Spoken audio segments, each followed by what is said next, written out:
Ayan mga boss, magandang hapon.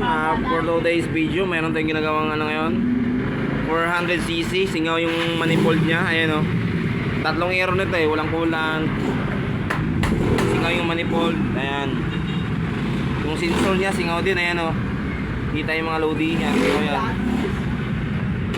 Ayan lodi o, laki ng singaw o.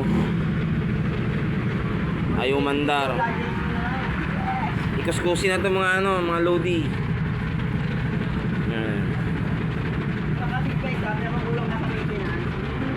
Hindi pumapasok yung ano niya, Rudy, ang dumi na dun.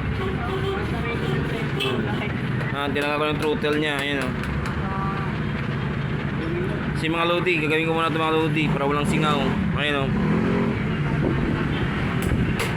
200cc lang, saka lang. Ayan mga boss o. Mas malaki yung singaw ng isa. Yun. Ayan boss, nakita yung singaw, yung na-itim, yun ang singaw mga boss. Kaya ayaw mandar, ayan o.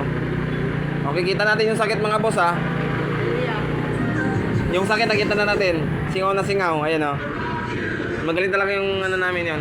Ter, hi ka sa vlog ko, Ter. Ter!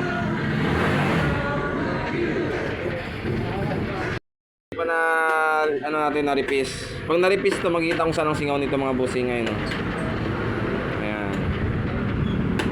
Ayan, may gawin pa ko isang motor eh, no?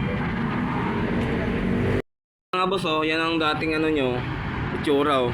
Yung hindi pa siya na-repiece, ganyan, ang itim, singaw na singaw. Ngayon, yung itsura yung ngayon, oh, label na yan, oh. Yan, ang chip namin dito, chip namin yun, oh. Chip lang. Boss, na-repiece na yan, ha.